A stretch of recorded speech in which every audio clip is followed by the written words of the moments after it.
एक बार फिर से आपका स्वागत है हमारे YouTube channel learn with Usman sir में। तो जो हमारी सीरीज चल रही है स्कॉलरशिप के पेपर्स की, तो चलिए अब हम बिना किसी देरी से आगे बढ़ते हैं। उम्मीद है आप हमारे चैनल को सब्सक्राइब कर चुके होंगे। आने वाली नई वीडियोस के लिए बेल आइकन दबाना ना भूलें। तो चलिए हम देखते हैं अगला सवाल। अगला सवाल हमारे पास दिया हुआ है, दर्ज झैल में से सबसे बड़ा अदद कौन सा है। अब देखिए हमें यहाँ पे सबसे बड़ा अदद तलाश करना है और 4 अदद दिए हुए हैं। पहला अदद है 0.900, दूसरा है 0.090, तीसरा है 0.899 और चौथा है 0.91। अब देखिए जब भी हमें किसी भी अदद को चढ़ती तरतीब में या उतरती तरतीब में लगाना होता है, चढ़ती तरतीब हो जाए या उतरती तरतीब हो जाए, तो हम पहले देखते हैं सबसे बड़ा अदद कौन सा आएगा। अब हमें इससे पूछे कि सबसे बड़ा अदद ही मालूम करना है हमको, तो बड़ा अदद कौन सा होता है हमने इससे पहले आपको बताया है कि जब भी बड़ा अदद आएगा तो सबसे पहले जब वो बड़ा अदद बताना है तो पहले बड़ा अदद होगा 9 होगा, फिर 8 7 6 5 4 3 2 1 और 0। इस तरतीब में जो अदद रहेंगे वो बड़े अदद रहेंगे और जो अदद उतरती तरतीब में होंगे तो वो अदद क्या होते हैं, ये बड़े अदद होंगे और जो छोटे अदद हैं वो 0 से 1 की यानी जाएंगे, उल्टे ही यानी जाएंगे। अब हम इसमें देखते हैं। सबसे पहले देखिए सब चारों ऑप्शन में 0 कॉमन है, 0 कॉमन है तो 0 तो रहेगा, पॉइंट भी रहेगा। उसका सबसे ज्यादा बड़ा किस में दिख रहा है हमको, 2 अदद में दिख रहा है, एक 9 इसमें दिख रहा है और एक इसमें दिख रहा है। अब देखिए 9 तो इसमें आ गया तो 0.9 तो रहेगा। उसके बाद अगले अदद पे आते हैं। अगले अदद पे यहाँ पर 1 है और यहाँ पर 0 है। अब 0 और 1 में से बड़ा अदद कौन सा है, अब बता दें कि एक क्या है, बड़ा है, 0 उसके बाद अगर मतलब छोटा है, तो यहाँ पर 0.91 ये हमारा क्या होगा, राइट आंसर होगा। इन सब में सबसे बड़ा अदद यही होगा। इसके अलावा ये क्यों नहीं होगा कि यहाँ पहले 0 आ गया, यहाँ पर 8 आ गया, उससे बड़ा अदद यहाँ पर 9 ऑलरेडी हमारे पास मौजूद है, तो हमारा ऑप्शन 4 जो है दुरुस्त होगा।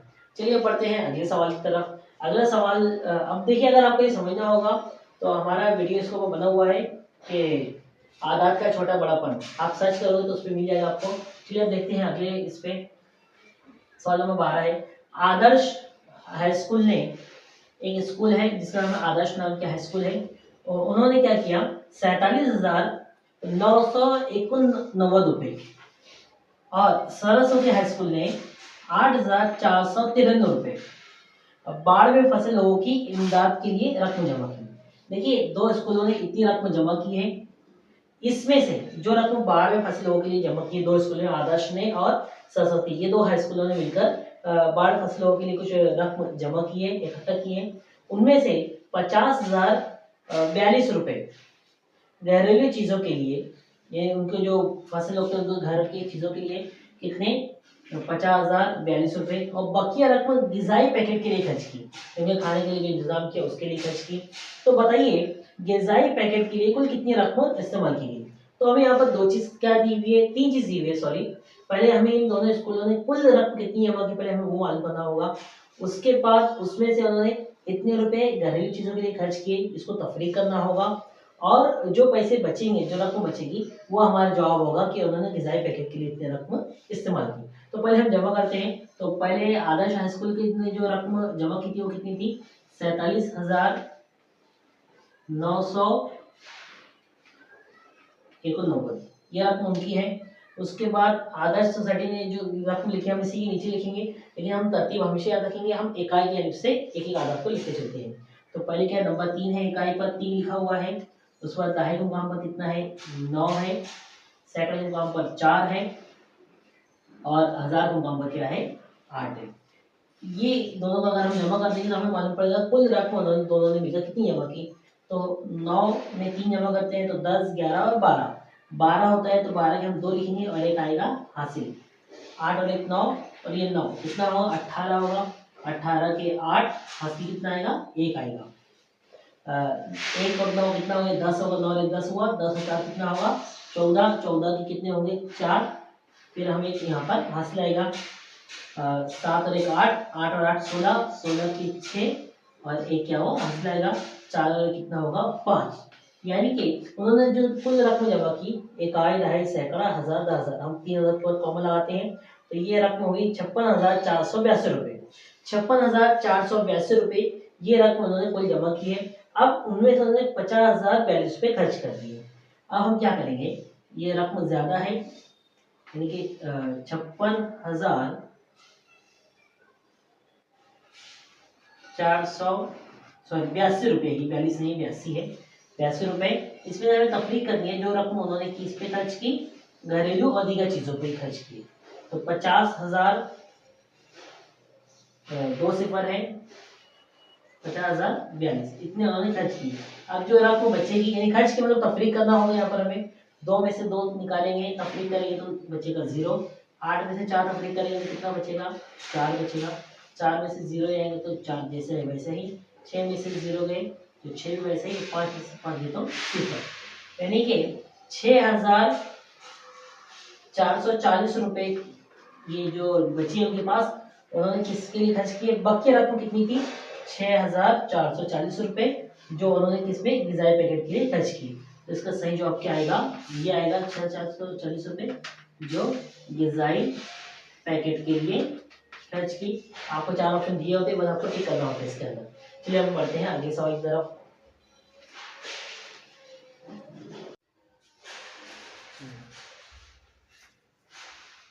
चलिए फ्रेंड्स सवाल शुरू करते हैं। अभी एक चीज यहाँ पर देखिए, पहले हमारा सवाल दिया हुआ अगला, 7.6 मीटर निस्फ कुत्र वाले दायरवी मैदान का कुत्र कितना होगा। अब सवाल हमारे पास जो होते हैं ये बाइलिंगुअल होते हैं, यानी कि इंग्लिश में और उर्दू में, दोनों लैंग्वेज में दिए होते हैं। तो कभी कभार ऐसा होता है कि उर्दू में सवाल का ट्रांसलेशन गलत होता है और इंग्लिश में सही होता है। तो हमें कभी अगर कंफ्यूजन हो जाए तो हमें किसको फॉलो करना है, इंग्लिश को फॉलो करना है। क्योंकि इस सवाल में भी कंफ्यूजन यही था कि ये जो सवाल दिया हुआ था 7.6 मीटर निस्फ कुत्र की बजाय वहाँ पर दिया हुआ था, यहाँ पर लिखा हुआ था। तो इसलिए हमने जो है, हाँ विथ लिखा हुआ था वहाँ पर, तो फिर इसको इंग्लिश में लिखा तो वहाँ पर रेडियस लिखा हुआ है, तो हमको इंग्लिश को भी साथ में फॉलो करना पड़ेगा। अब दिया हुआ है 7.6 मीटर निस्फ कुत्र वाले दायरवी मैदान का कुत्र कितना होगा। अब देखिए निस्फ कुत्र कितना दिया हुआ है, 7.6। अब निस्फ कुत्र क्या होता है हम इसको समझेंगे। ये हमारा दायरा है एक, ये इसका मरकज है, ये मरकज है। यहाँ से यहाँ तक का जो फासला होता है इसको हम क्या कहते हैं, निस्फ कुत्र, है ना। अगर ये 2 है तो इसका कुत्र की बात करें, कुत्र पूरा होता है तो कितना होगा, इसको हम 2 से देते हैं, कितना होगा, 4 सम होगा। अगर ये 2 सम है तो, अगर ये 2 सम है तो 2 से देते 4 सम हो जाएगा। उस तरीके से उससे क्या दिया होगा, दायरे का निस्फ कुत्र कितना है, 7.6 है, ये निस्फ कुत्र दिया हुआ है। और हमें क्या मालूम करना है, हमें मैदान का कुत्र मालूम करना है, मतलब हम इसको ज़र्ब करेंगे 2 से। ये सवाल में नहीं दिया हुआ है लेकिन ये बात हम जानते हैं। तो अब हम क्या करेंगे, इसको ज़र्ब करते हैं। ज़र्ब हम करने का आसान तरीका ये है कि हम बेगैर अशरिया का ज़र्ब करेंगे, बाद में एक अदद दिया हुआ है तो एक अदद के बाद अशरिया लगा देंगे। तो हम 76 को मल्टीप्लाई करेंगे 2 से, तो ये होगा 6 में 12, 12 कितनी 2 हासिल 1, 2 सती 14 और 1 15, है ना। और एक अदद को अशरिया में लगा देंगे तो हमारा जवाब क्या होगा, 15.2 मीटर। उसका क्या होगा, ये कुत्र होगा। बिल्कुल आसान सवाल था, मुश्किल नहीं था, पर इसमें हमें ये बताना चाहिए कि निस्फ कुत्र क्या होता है, कुत्र क्या होता है, वितर क्या होता है। अगर ये मालूम रहेगा तो आसानी से कर सकते हैं। अगला सवाल है, एक कमीज सीने के लिए 2.25 मीटर कपड़ा दरकार होता है।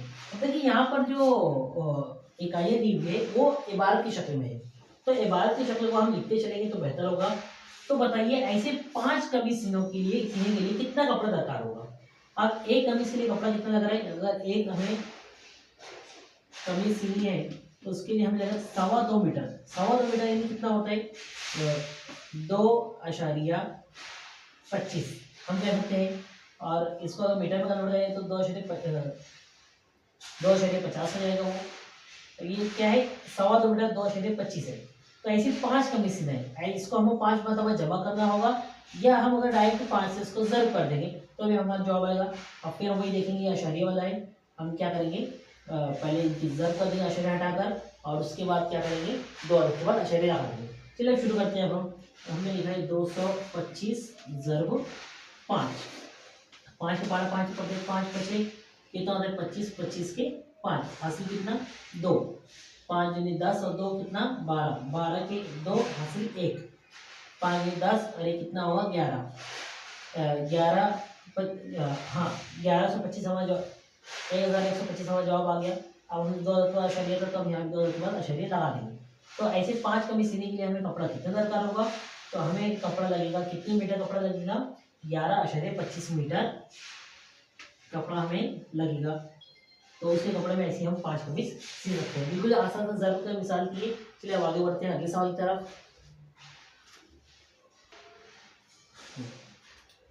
चलिए फ्रेंड अगले सवाल लिखते हैं हम। यहाँ पर दिया हुआ है सवाल नंबर 15 है हमारा।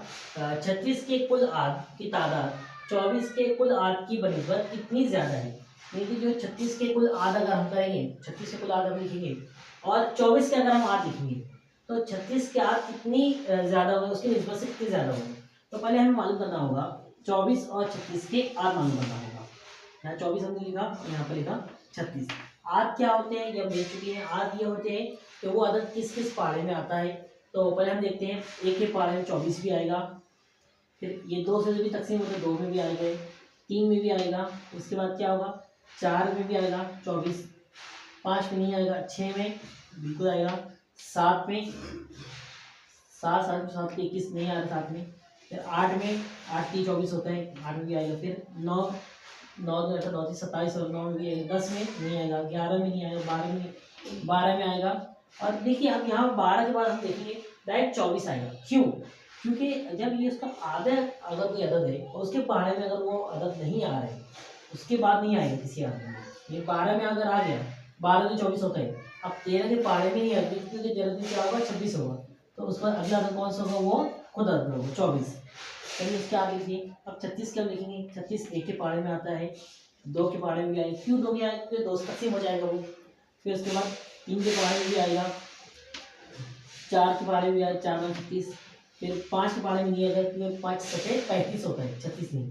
फिर उसके बाद 6 के पारे में आएगा, 6 6 36, फिर 7 के पारे में नहीं आएगा, ये 7 6 42 हो गए और 7 5 35 होगा। फिर 8 के पारे में 8 3 14 832, 832 और 9 9 3 27, 9 4 36, 9 के पारे में आएगा। फिर 10 के पारे में आएगा, नहीं आएगा, 11 में नहीं आएगा, 12 में 12 12 12 24 12 3 36, 12 में भी आएगा। फिर 12 के बाद 13 13 24 13 13 26 13 3 39, 13 में 14 में 14 के पारे में आएगा, 14 14 14 28 14 42 नहीं आएगा, 15 दिन 30 15 45 नहीं आएगा। फिर 16 16 दिन 32 होगा, 17 दिन 34 होगा और 18 दिन 36 होगा। ये 18 के पारे में आएगा।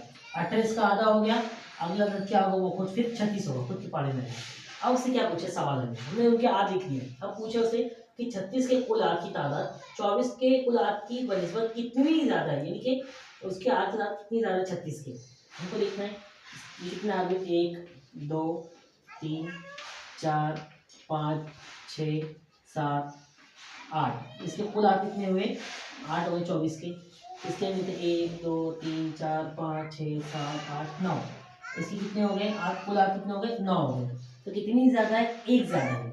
तो हम इसका जवाब क्या लिखेंगे कि 36 के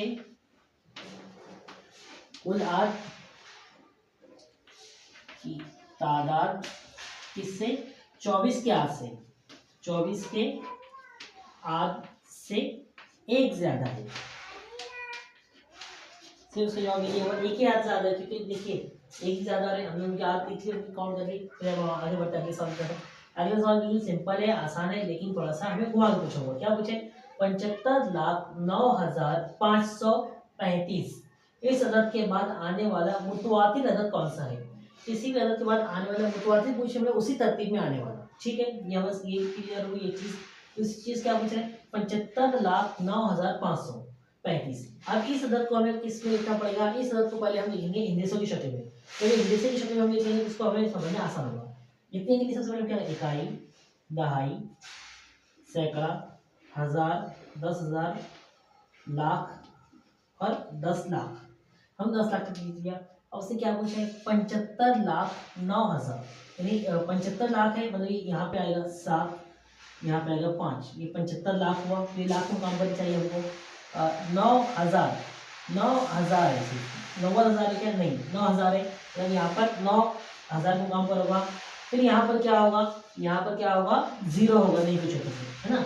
75,09,535, ये 535 35। ये हमारा वो अदद आ चुका है। अब इसके बाद मुतवातिर अदद कौन सा होगा, इसमें अगर हम एक का जमा करें, इसके बाद अगर एक अदद चाहिए हमको तो कितना होगा, 75,09,536 वो अदद होगा। ये हमारा क्या है, जवाब आ गया। वो अदद हमारा क्या है, ये है। ठीक है, आगे बढ़ते हैं अब हम सॉल्व की तरफ। चलिए फ्रेंड्स, अगले सवाल हम देखते हैं। अगले सवाल हमारे पास ये हुआ है, दरख्त की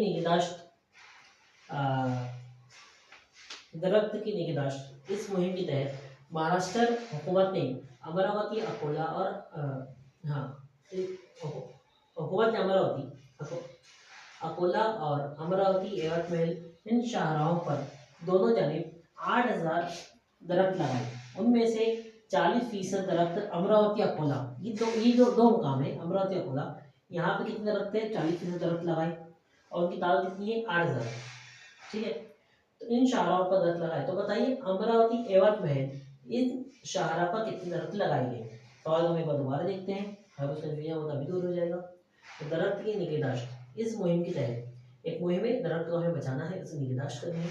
हुकूमत महाराष्ट्र ने अमरावती अकोला और अमरावती यवतमाल, दो जगह अमरावती अकोला और अमरावती यवतमाल, दो शाहरा है, एक रास्ता अमरावती अकोला तक जा रहा है, दूसरा यवतमाल तक जा रहा है। इन शाहरों पर दोनों जानिब उनको 8,000 दरख्त लगाने, दोनों जानिब 8,000 दरख्त लगाने। उनमें से 40% दरख्त उन्हें कहाँ लगाए, अमरावती अकोला में, यानी यहाँ पर ये 40% दरख्त लगा दिए, बाकी के 60% यहाँ लगाएंगे उन्होंने। इस शाहरा पर दरख्त लगाए। तो बताइए अमरावती यवतमाल, यानी अमरावती यवतमाल पर इस शाहरा पर कितने दरख्त लगेंगे। अब देखिए यहाँ पर से क्या किया, 40% लगा दिए, तो हमें इसका 40% पहले मालूम करना पड़ेगा। यानी कि हमें क्या मालूम करना पड़ेगा कि अगर कुल दरख्त की तादाद अगर 8,000 है, तो 8,000 का 40% हमको मालूम करना है। तो 40% मतलब क्या, ये 100 का 40% है, 40% मतलब 100 में से 40, तो 8,000 का 40% कितना होगा। तो पहले हम देखेंगे, बराबर x बराबर 8,000 यहाँ तकसीम करें, वहाँ जाकर क्या करेगा, ज़रूर करेगा। तो 40/100 जैसा है वैसा ही, ज़रूर 8,000, ये दोनों सिफर, ये दोनों सिफर तकसीम हो जाएगा, कटेगा। उसके बाद 40 को हम 80 से ज़र देंगे, 40 सिफर 4 8 32, यानी कितना हो गई, और 2 सिफर वैसे ही। तो 3200 जो दरख्त लगे हैं वो 40% लगे हुए, 30 जानिब लगे हुए, अमरावती और अकोला की जानिब लगे हुए है ना। यहाँ पर 40% कितनी आया, तो उससे क्या पूछा हमसे, अमरावती एवं दूसरा हमें सवाल क्या पूछा, ये हमारा 40% आ गई, 40% दरख्त कहाँ लगे हुए हैं, अमरावती और अकोला में लगे हुए। तो अमरावती एवं महरीन शाहरों पर दोनों जानिब कितने दरख्त लगे हैं। तो सिंपल सी बात है, हम 8,000 में से 3200 को माइनस कर देंगे, हमारा जवाब आ जाएगा। ये 8,000 माइनस कितना करना है हमको, 3200, तो हमें दोनों दरख्त की तादाद आ जाएगी। 40% कहाँ के थे, ये थे अमरावती और अकोला के थे। ठीक है, इस रास्ते के थे। अब यवतमाल की तफरीक करने आ जाएंगे, सिफर में से सिफर में सिफर, सिफर में सिफर में सिफर। अब 2 में से सिफर में से 2 नहीं आते, एक हाथ में 7 बचेगा, ये होगा 10, 10 में से 2 गए तो कितना बचेगा, 8, 7 में से 3 गए तो कितना बचेगा, 4, यानी कि 4,800 दरख्त जो है कौन से रास्ते पर होंगे, अमरावती और यवतमाल के रास्ते पर 4,800 दरख्त है, और दूसरी यानी जो है 3200 दरख्त जो है यहाँ पर होंगे।